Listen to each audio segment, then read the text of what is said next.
કેનેડામાં ભણતા international students તેમજ ઇમિગ્રન્ટ વર્કર્સનું ટેન્શન વધારતા એક પછી એક બેડ ન્યૂઝનો સિલસિલો જાણે અટકવાનું નામ જ નથી લઈ રહ્યો। 2024ની શરૂઆતમાં જ કેનેડાએ પોતાની ઉદાર ઇમિગ્રેશન પોલિસીને આકરી બનાવવાનું શરૂ કર્યું હતું, જેના હેઠળ ઇન્ટરનેશનલ સ્ટુડન્ટ્સ અને વર્કર્સની સંખ્યામાં મોટો કાપ મૂકવાની સાથે તેમના માટે કેનેડાની પરમેનન્ટ રેસિડેન્સી મેળવવાનું પણ ખૂબ જ મુશ્કેલ બનાવી દેવાયું છે।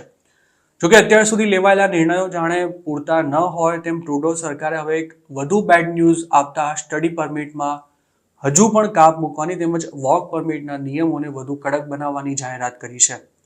બુધવારે ટ્રુડો સરકારના ઇમિગ્રેશન મિનિસ્ટર માર્ક મિલરે એક નિવેદનમાં જણાવ્યું હતું કે 2025માં કેનેડા 4.37 લાખ ઇન્ટરનેશનલ સ્ટુડન્ટ્સને વિઝા આપશે।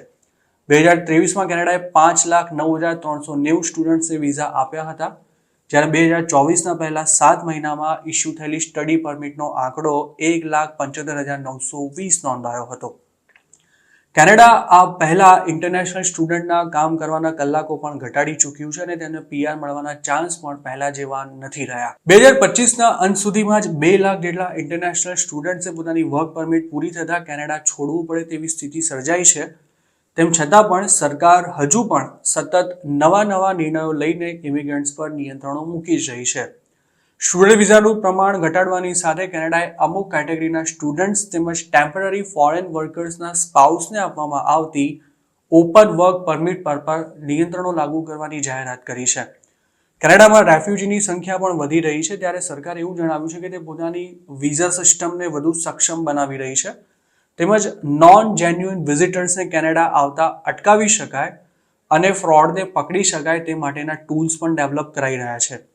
કેનેડાની સરકાર હાલ ભલે ઓફિશિયલી કંઈ કહી ન રહી હોય, પરંતુ તેણે પોતાની વિઝા સિસ્ટમને ફૂલ પ્રૂફ બનાવવાની જે વાત કરી છે તેનો એક મતલબ એવો પણ નીકળે છે કે હવે સ્ટુડન્ટ અને વર્કર્સની સાથે સાથે વિઝિટર્સ માટે પણ કેનેડાના વિઝા મેળવવા આસાન નહીં હોય અને વિઝિટર કેટેગરીમાં પણ રિજેક્શન રેશિયો ઊંચો જશે।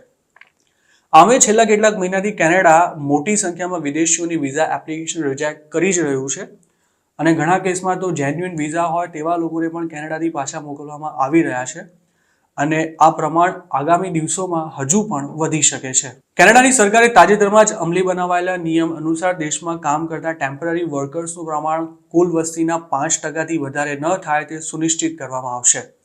ઉલ્લેખનીય છે કે આ પ્રમાણ એપ્રિલ 2024માં 6.8% નોંધાયું હતું, જેને નીચું લાવવા માટે સરકારે એક પછી એક અનેક પગલાં લીધા છે અને નીચા પગાર ઓફર કરતી નોકરીઓ પર વિદેશીને કામે નહીં રાખી શકાય તેવો નિયમ પણ થોડા દિવસો પહેલા જ લાગુ કરવામાં આવ્યો હતો। જોકે કેનેડાની સરકારની છાશવારે બદલાઈ રહેલી પોલિસી સામે ઇમિગ્રન્ટ્સમાં આક્રોશ પ્રવર્તી રહ્યો છે। ફોરેન વર્કર્સ ઘટાડવા ધમપછાડા કરી રહેલી કેનેડાની સરકાર તેમના રાઇટ્સ અને સ્થિતિ વિશે એક હરફ પણ નથી ઉચ્ચારતી તેવા આક્ષેપ તેની સામે કરવામાં આવી રહ્યા છે। તો બીજી તરફ જેમની વર્ક પરમિટ એક્સપાયર થઈ રહી છે તેવા સ્ટુડન્ટ્સ પણ પોતાને કેનેડા છોડવું ન પડે તે માટે ધરણા પર બેઠા છે।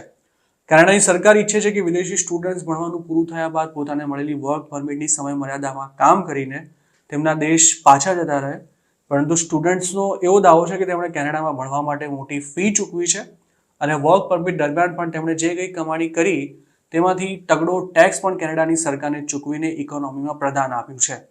પરંતુ કેનેડિયન સરકાર તેમને પરમેનન્ટ સ્ટેટસ આપવાને બદલે હવે તેમનો ઉપયોગ કરીને પાછા ધકેલી રહી છે।